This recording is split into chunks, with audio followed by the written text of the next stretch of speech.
Fala pessoal, Dr. Vinícius aqui, muito feliz por estar mais uma vez com vocês aqui nesse momento com o Dr. Vinícius, em vídeos no YouTube. Gente, a gente vai trazer sempre aqui assuntos extremamente interessantes para a sua saúde, longevidade, energia, disposição, libido, algo que vai realmente fazer diferença na vida de vocês e que vocês, não, de um modo geral, não vão ver em medicina de consultórios, em medicinas tradicionais. Aqui a gente faz a união de uma medicina tradicional com toda a formação possível que eu tenho na clínica médica, na nefrologia, e uma medicina que é uma medicina voltada para a base, uma medicina funcional, e que vai fazer a junção dessas duas medicinas com resultados para a saúde, para a longevidade, e para a melhora, para uma vida muito mais vibrante, enfim. Hoje a gente vai falar sobre algo extremamente importante e que eu abordo sempre, uma das minhas maiores preocupações ali no consultório, que é a inflamação crônica de baixo grau. A inflamação às vezes é muito difícil das pessoas entenderem, porque já se liga a inflamação daquele ferimento, aquele vermelho, aquela dor que a pessoa sente inicialmente quando faz um corte, né, ou uma lesão. Isso é uma inflamação aguda, que a inflamação é uma inflamação realmente boa, mas o que eu estou falando é inflamação crônica, inflamação que a gente não vê, como quase todas as doenças crônicas, que são completamente silenciosas. Vamos falar sobre os 13 alimentos mais anti-inflamatórios que você pode comer agora para combater a inflamação crônica. Gente, é realmente muito importante. Fique aqui com a gente. Se você gostar, dê seu like. E aí, você clica ali também no botão para poder seguir o nosso canal e ative as notificações no sininho, beleza? Então vamos lá. Os 13 alimentos mais anti-inflamatórios que você pode comer agora para combater a inflamação crônica. Como eu falei, a inflamação pode ser boa, pode ser ruim. A inflamação boa é aquela inflamação que acontece para combater um vírus, para combater uma bactéria, para combater algum agente invasor, por exemplo. A gente tem visto muito falar da inflamação combatendo aí esse vírus, né, o Covid, que eu não sei nem se eu posso falar por aqui, se talvez o meu alcance vai reduzir, porque, enfim, não sei se nesse canal a gente pode falar. Mas, bom, de qualquer forma, nós sabemos que o COVID-19 ele leva a um quadro de inflamação crônica. E essa tempestade de inflamação, inflamação aguda, e essa tempestade de inflamação é para limpar o corpo do próprio vírus. Acontece que essa inflamação, quando ela perpetua, quando ela se torna de longa duração, isso é muito ruim para o corpo. Por quê? Porque isso gera uma série de condições clínicas desfavoráveis. Por exemplo, todas as doenças não infecciosas, elas têm um pano de fundo da inflamação. Vou contar uma história. Eu lia isso muito na minha época, lá 19 anos atrás, lá na época da faculdade de medicina, eu li em todos os livros textos que inflamação crônica é a pano de fundo para câncer, pano de fundo para doença cardiovascular. E aí eu nunca vi, depois, quando eu fui fazer residência médica em clínica médica, em nefrologia, nunca vi ninguém abordando isso, ninguém tratando isso de uma forma mais contundente. Realmente isso me deixou muito frustrado. Foi quando eu quis sair daquele status quo de que o tratamento não era abordado para a inflamação, era abordado simplesmente para o gerenciamento das doenças, e que eu resolvi fazer realmente a medicina funcional, algo que vai tratar a raiz. Foi onde as peças do quebra-cabeça se encaixaram. Antes disso, eu entendi que a atividade física é extremamente importante para o ser humano. Fiz medicina do esporte e do exercício, nutrologia, mas na medicina funcional que foi a última peça do quebra-cabeça, que agora a gente aborda a inflamação de forma muito mais direta, muito mais consistente. E a melhor forma de você abordar a inflamação é com hábitos de vida saudáveis, e aí a gente vai saber quais são os alimentos anti-inflamatórios, os 13. Mas antes da gente saber quais são os alimentos anti-inflamatórios, a gente tem que saber primeiro quais são os alimentos inflamatórios. Extremamente importante, pessoal. Antes de você cuidar da inflamação, você tem que ficar longe daquilo que te inflama. Claro, isso é óbvio. Então, as propriedades dos alimentos, eles têm realmente uma capacidade enorme de te deixar inflamado. Por exemplo, os alimentos ultraprocessados, aqueles alimentos que estão dentro do pacote, aquilo que está ali na prateleira dos supermercados, pode ter certeza que aquilo ali é realmente muito, mas muito inflamatório. As frituras, os óleos vegetais, destaco aqui muito a margarina. Pessoal, a gente escuta até de profissionais de saúde falando que margarina e manteiga é a mesma coisa. Não é, acreditem, não é. Margarina é realmente um óleo parcialmente hidrogenado, um óleo extremamente inflamatório, uma criação da indústria.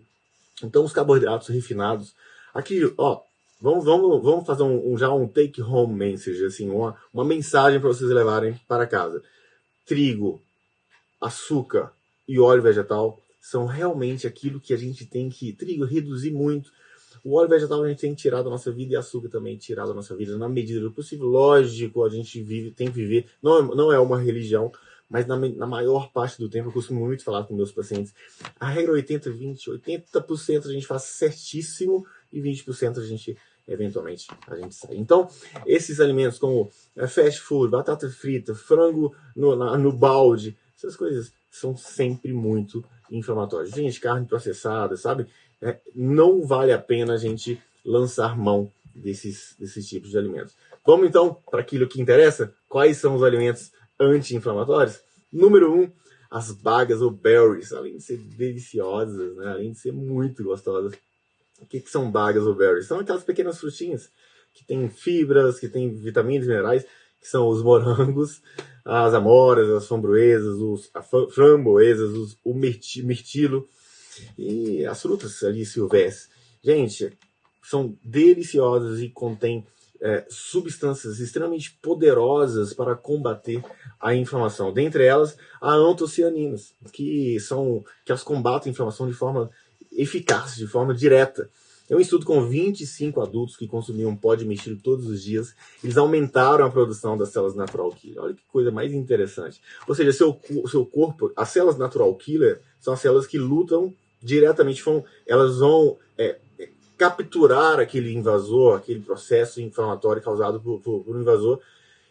E quando as pessoas consumiam morango, elas tinham uma maior, ou outras frutas, as bagas, elas tinham uma maior produção dessas células natural killer. Em um outro estudo, inclusive, pessoal, no final do nosso vídeo, eu vou deixar todas as referências científicas, para quem gosta de referência, para quem quer buscar lá na fonte, como eu, gosto muito de referência, vai estar lá no final do vídeo todas as referências científicas. Em um outro estudo, as pessoas que comeram, pessoas obesas, dividiram duas pessoas obesas em pessoas grupo controle e o grupo que comeram muito morango.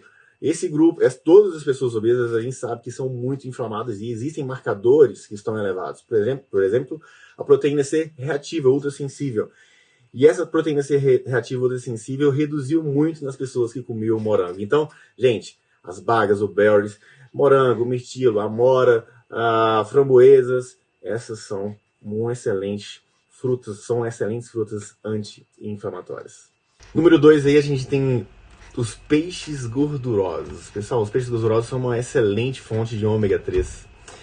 O EPA e o DHA, eles são excelentes anti-inflamatórios, embora quase todos os peixes eles tenham algum grau de ômega, tenham algum conteúdo de ômega 3, os peixes gordurosos, de águas profundas principalmente, eles têm muito mais ômega 3 e a gente pode sim investir nesses peixes. Dentre eles o salmão, não o salmão de cativeiro, o salmão nativo, que realmente é muito mais difícil, mas ali ó, sardinha é muito mais fácil a gente encontrar, arenque, a cavalinha, a própria anchova. Gente, o EPA e o DHA, eles vão reduzir a inflamação de uma forma importante, principalmente para as pessoas ali que têm inflamação associada à obesidade, síndrome metabólica, que é resistência insulínica, mais obesidade, mais hipertensão, pessoas que têm diabetes, pessoas que têm doenças do coração, elas se beneficiam muito com o consumo desses alimentos. Nosso corpo precisa de ômega 3. O ômega 3 realmente é algo que nosso corpo precisa para manter a estrutura ali a estrutura celular, da parede celular. E isso é realmente muito importante. Além disso, ele metaboliza outros compostos que são chamados de resolvinas e protectinas, que têm uns efeitos anti-inflamatórios extremamente importantes. Então, alguns estudos mostraram que as pessoas que consumiam salmão ou suplementos com EPA ou DHA, que são os ômegas 3, eles experimentaram um menor marcador inflamatório do que as pessoas que não comiam. Então, vamos investir nesses peixes. E número 3 dos nossos alimentos anti-inflamatórios é o brócolis, um alimento que eu acho extremamente nutritivo. Acho não, ele é nutritivo e acho ele muito gostoso, eu particularmente. O brócolis ele faz parte das crucíferas, junto com a couve-flor, couve de Bruxelas, junto com a própria couve, o repolho. Uma pesquisa mostrou que o consumo de brócolis, desses alimentos crucíferos, eles reduzem o risco de câncer e também a doença cardiovascular, que são duas condições associadas à inflamação. Então, esses alimentos são realmente muito interessantes para a gente. Os efeitos anti-inflamatórios, eles estão ali dentro deles por conta de um componente do brócolis que chama sulforafano. Ele é um componente extremamente antioxidante, né? Eles suportam um mecanismo de antioxidação do corpo de forma incrível. Eles reduzem as citocinas, vários. O que é citocinas? São os marcadores de inflamação do nosso corpo, entre eles um nomão aqui que eu vou falar, ó, que chama NF-kappa-beta. Essas moléculas elas impulsionam a inflamação do nosso corpo e o brócolis reduz essas moléculas. Além disso, o brócolis tem uma substância, um composto, um ativo que eu acho extremamente interessante, é o indol 3-carbinol, I3C.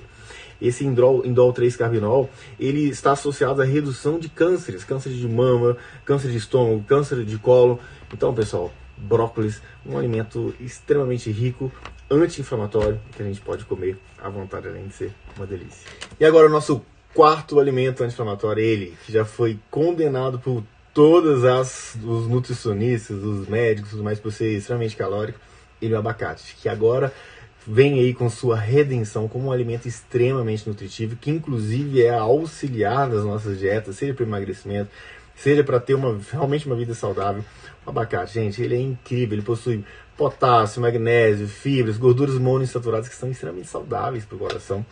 Ele também tem carotenoides, que estão ligados, né, a uma redução do risco de câncer. Tem tocoferóis também, que também ligados ao risco, uma redução do risco de câncer. Gente, abacate é realmente um alimento incrível. A gente pode comer. Obviamente que a nossa preocupação com colocar o abacate dentro de um contexto de emagrecimento, existe sim um risco de excesso de calorias, mas ele numa dieta bem organizada do ponto de vista de calorias, do ponto de vista de redução da insulina, que a gente vai falar sobre isso em um outro momento, ele sim é nosso aliado. Em um estudo com 51 adultos com excesso de peso, aqueles pacientes que comiam abacate por 12 semanas tiveram redução de marcadores inflamatórios, dentre eles a proteína C reativa ultrassensível, que é o nosso principal marcador de inflamação. Então, pessoal, não tenham medo do abacate, ele é nosso aliado. E nosso número 5 é ele, o chá verde. Possivelmente você já deve ter ouvido falar por aí que o chá verde é realmente uma bebida muito saudável, que um dos melhores chás que você pode ingerir. De fato, o chá verde é um dos melhores chás que você pode ingerir, porque ele possui uma substância que chama epigalocatequina galato. A pesquisa descobriu que beber chá verde está associado a um risco reduzido de câncer, de doenças cardíacas, de Alzheimer e da própria obesidade e outras condições. Gente, vou deixar as referências lá no final para vocês. Muitos dos seus benefícios vêm lá da epigalocatequina galato, que é uma substância poderosíssima em reduzir a inflamação do corpo, uma poderosíssima em reduzir todos esses marcadores inflamatórios. E lembre-se, quase todas as doenças não infecciosas, cânceres, doença do coração e todas as outras, elas têm um pano de fundo na inflamação. Na medida que a gente reduz, a gente então tem um efeito muito benéfico em todas essas doenças. Então, o chá verde é realmente muito poderoso para a sua saúde. Agora, número 6, as pimentas, tão queridas e tão odiadas por alguns. Eu, particularmente, gosto muito de pimenta, mas muito, muito mesmo. As pimentas e os pimentões, eles são carregados com vitamina C, com antioxidantes, têm poderosos efeitos anti-inflamatórios. Os pimentões também, eles têm quercetina, gente. Quercetina, ele é anti-aging. Ele é um composto extremamente benéfico para todo o corpo, para todas as pessoas. A quercetina também é antioxidante, ela vai reduzir a incidência de doenças crônicas e as complicações de doenças crônicas, como diabetes. As pimentas têm capsaicina, tem ácido ferrúrico com um potente efeito anti-inflamatório e também auxilia no envelhecimento saudável. Então, pessoal, quem gosta, põe ali uma pimentinha, vai. Nosso número 7 são os cogumelos, muito utilizado em todas as cozinhas e realmente muito delicioso. Embora existam milhares de cogumelos espalhados no mundo, alguns só que são comestíveis. O que eu posso dizer para vocês são alguns cogumelos bem interessantes ali. O trufas, que, gente, é uma delícia. O próprio portobello, que aí a gente encontra com mais facilidade. As trufas realmente são muito mais complexas de encontrar. E o shiitake, também tem em todo o mercado, todo mercadinho. Esses cogumelos, eles são realmente muito ricos em selênio, em vitaminas do complexo B, e são muito baixos em calorias, né, gente? Então a gente pode utilizar sem medo. Eles também são ricos em polifenóis, que são antioxidantes que promovem uma proteção anti-inflamatória para o corpo. Agora, lembrar, viu, que cozinhar cogumelos reduz significativamente o poder dele de fornecer todos esses nutrientes. Então, preferência é para a gente utilizar o cogumelos um pouquinho só passado ali na frigideira, mas muito de leve, quase al dente, ok? Cogumelos são incríveis. E o nosso número 8, elas, as uvas, tão queridas e tão gostosas. Já parou para pensar que eu só falei de alimentos gostosos até agora? Impressionante. As uvas contêm antocianinas, que também bloqueiam a inflamação de forma importante. Por isso elas estão associadas à redução dos níveis da incidência, né, de doenças cardíacas, doenças crônicas, doenças cardíacas, obesidade, da própria diabetes, das complicações da diabetes, inclusive até de distúrbios oculares. As uvas contêm também resveratrol. A casca da uva contém resveratrol, que é uma substância incrível antioxidante e anti-envelhecimento. Elas protegem a célula, elas conservam a viabilidade celular. Realmente resveratrol é um dos ativos mais incríveis que nós temos. Então, em estudo com 60 pessoas, com insuficiência cardíaca, mostrou que as pessoas que consumiam 50 mg de resveratrol, elas tinham uns marcadores inflamatórios muito menores do que aquelas pessoas que não comiam.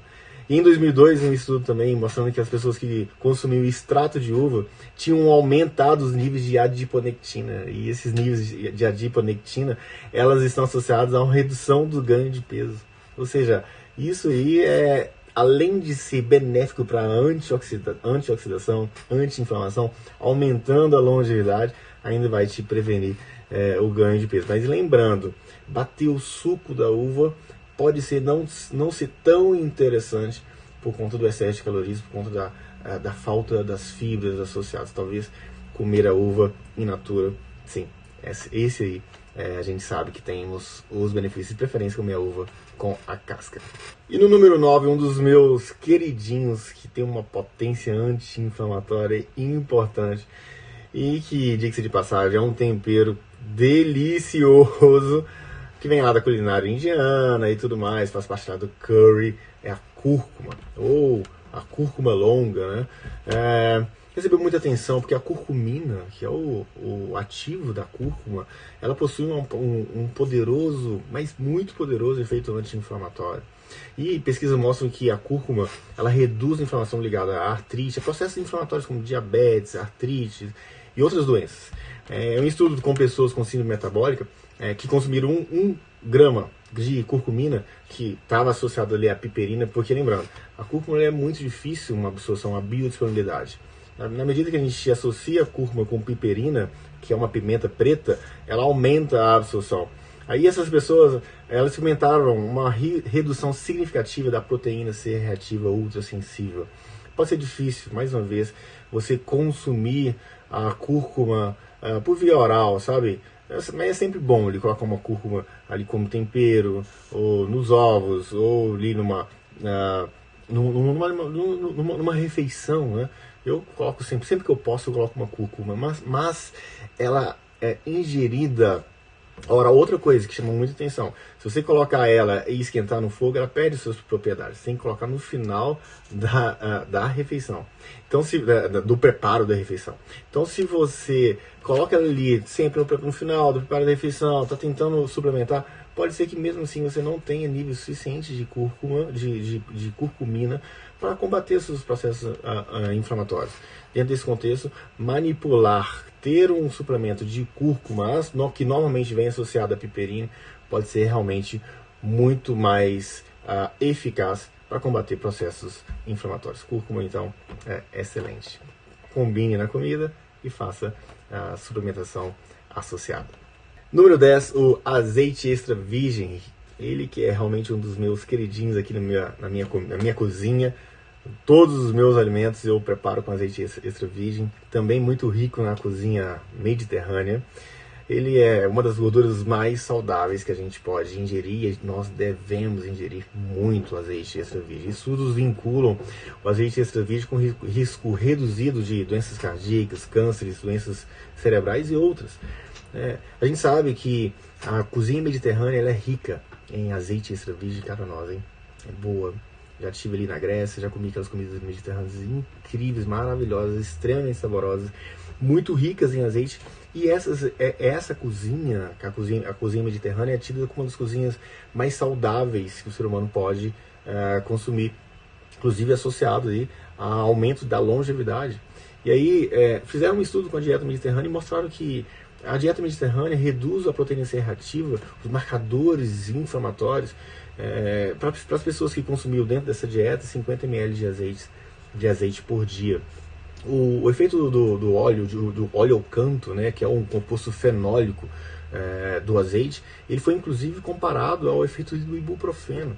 Ou seja, o azeite ele realmente é um anti-inflamatório muito potente. Agora lembre-se, né, pessoal, eu estou falando do azeite extra virgem, não do óleo vegetal, esses óleos de cozinha que a gente vê por aí. Estou falando do azeite de verdade, aquele que tem propriedades anti-inflamatórias. Qual que é a diferença? O azeite ele é extraído a frio e o óleo vegetal, por exemplo, o óleo de girassol, o óleo de soja, ele sofre um processo de mecanização, de ultraprocessamento, e isso deixa ele extremamente inflamatório. Então, falamos aqui do azeite extra virgem, consuma a gosto, coloque bastante azeite na sua comida, porque é o ponto dos seus efeitos anti-inflamatórios. O número 11, algo que eu também amo por aqui, gosto muito, deixa eu te falar, eu tenho uma grande paixão por chocolates, por isso eu faço boas escolhas. Ele é um anti-inflamatório, sim, o chocolate amargo, o cacau, ele é anti-inflamatório. O chocolate escuro, além de ser delicioso, ele é rico, ele é nutritivo, ele possui uma grande quantidade de selênio, de magnésio, de flavonoides. Ele realmente possui antioxidantes potentes, ajuda a reduzir a inflamação, isso pode reduzir o risco de doenças cardíacas e levar a um envelhecimento muito mais saudável. Os flavonoides que estão ali, eles são responsáveis pela redução da inflamação e por manter o endotélio, que são os vasos sanguíneos intactos. Um pequeno estudo, as pessoas que consumiam 350 mg de flavonoides do cacau, eles apresentavam uma melhor função vascular em 2 semanas somente. Então, é incrível. Então, gente, não faz mal, né? A gente escolheu um chocolate, ok, ótimo. Mas vamos escolher um chocolate bom, acima de 70%, porque aí ele vai estar realmente ricos em flavonoides, ricos em micronutrientes que são extremamente benéficos para a sua saúde. Número 12 vem ele que está presente em praticamente todas as cozinhas do Brasil e do mundo, o tomate, que é uma potência nutricional. O tomate é rico em vitamina C, rico em potássio, rico em licopeno, que é uma das substâncias mais impressionantes antioxidantes que existem. Tem estudos mostrando benefícios do câncer, benefícios em doenças metabólicas, benefícios nos efeitos da diabetes. O licopeno é realmente um ativo impressionante. Os seus efeitos anti-inflamatórios, eles são muito úteis no tratamento de doenças crônicas e degenerativas. Existem vários estudos mostrando esses efeitos no tratamento de doenças crônicas degenerativas. Agora, a gente tem que só lembrar que, como ele é um carotenoide, ele é muito melhor absorvido como uma fonte de gordura. Então, colocar um tomatinho junto com azeite vai melhorar e muito. E pode até cozinhar esse tomate junto com azeite, que melhora muito os seus efeitos e a sua absorção. Tomate é incrível. E se você ficou aqui comigo até agora, eu vou falar já o número 13, mas eu vou também responder daqui a pouco 3 perguntas que são mais frequentes sobre inflamação. Quais são os riscos da inflamação para o meu corpo? Será que a inflamação atrapalha o emagrecimento? E como saber se eu estou inflamado? Então fica aqui, número 13, vamos lá. Número 13 são as cerejas, que são deliciosas também, né, pessoal? As cerejas, elas mais bem estudadas, são as cerejas ácidas. Mas as cerejas doces também, elas têm um efeito de antioxidação, de anti-inflamação. Gente, eu não estou falando da cereja em em conserva. E não estou falando daquela cereja fake que a gente vê em bolos por aí, cerejas naturais, in natura. Elas têm catequinas, elas têm antocianinas, que são potentes anti-inflamatórios, antioxidantes. Um estudo com 37 pessoas, adultos mais velhos, que consumiam 480 ml de suco de cereja ácida, eles reduziram a proteína C reativa de forma importante. Então, pessoal, cereja é também um alimento muito anti-inflamatório. Fica aqui que eu já respondo as perguntas. Quais os riscos da inflamação para o meu corpo? É uma pergunta muito recorrente, porque a inflamação é uma doença silenciosa, é algo que está silenciosamente acontecendo no nosso corpo e a gente não vê. A gente não está falando daquela inflamação que a gente vê, a inflamação de um ferimento que fica vermelho, que fica quente, que fica doloroso. Não estou falando dessa inflamação, eu falo da inflamação crônica, que se arrasta no longo prazo. A inflamação é praticamente a porta de entrada para todas as doenças não infecciosas, como cânceres, doença cardiovascular, como eu falei no vídeo, né, durante o vídeo todo. Cânceres, doença cardiovascular, própria Alzheimer é uma neuroinflamação. A fígado gorduroso é uma inflamação ali do fígado. Então a gente tem realmente um pano de fundo para praticamente, é um terreno fértil para todas as doenças. E por isso a minha preocupação dentro do consultório aqui com vocês é realmente lutar contra esse processo que vai ser porta de entrada para praticamente todas as doenças. Então os riscos são todas as doenças e pior disso ainda, que até a doença não infecciosa, por exemplo, leia-se Covid. As pessoas com Covid, elas iam o desfecho muito pior quando estavam inflamadas, com óbito muito mais frequente das pessoas inflamadas do que as pessoas que não estavam inflamadas. Por exemplo, a obesidade, que levava a um processo inflamatório, ou doenças metabólicas como diabetes, hipertensão e tudo mais, faziam com que as pessoas ficavam inflamadas e por isso as pessoas iam muito mal por conta de Covid-19. Então, realmente a inflamação deve ser combatida com todas as forças e seguindo os nossos 13 alimentos anti-inflamatórios é a melhor forma de combater. Além disso, tendo hábitos saudáveis como uma atividade física, isso aí é algo que deve ficar sempre em mente. A inflamação, ela pode impedir o emagrecimento. A inflamação, ela é um dos principais mecanismos de resistência insulínica. A resistência insulínica leva à inflamação e a inflamação leva à resistência insulínica, ou seja, existe um caminho de mão dupla. E sim, a pessoa com resistência insulínica, ela tem dificuldade de mobilizar gorduras do corpo. O corpo, ele fica travado para utilizar as gorduras. Então, a inflamação, ela dificulta e muito o emagrecimento, sim. E a terceira pergunta é, como saber se estou inflamado? Realmente uma pergunta também muito recorrente. Um dos marcadores mais importantes é proteína C reativa ultrassensível. Isso é um marcador realmente muito, mas muito importante. Mas também a interleucina 6, interleucina 1 beta, o próprio TNF-alfa, são marcadores inflamatórios importantíssimos e que podem ser solicitados do ponto de vista laboratorial para identificar se a pessoa está inflamada ou se a pessoa não está inflamada. E se você gostou do nosso conteúdo sobre inflamação crônica de baixo grau, dos alimentos que fazem aí o processo de anti-inflamação, dê seu like, siga o nosso canal e clica no botão, no sininho, para você receber todas as notificações. Até a próxima. Saúde e paz.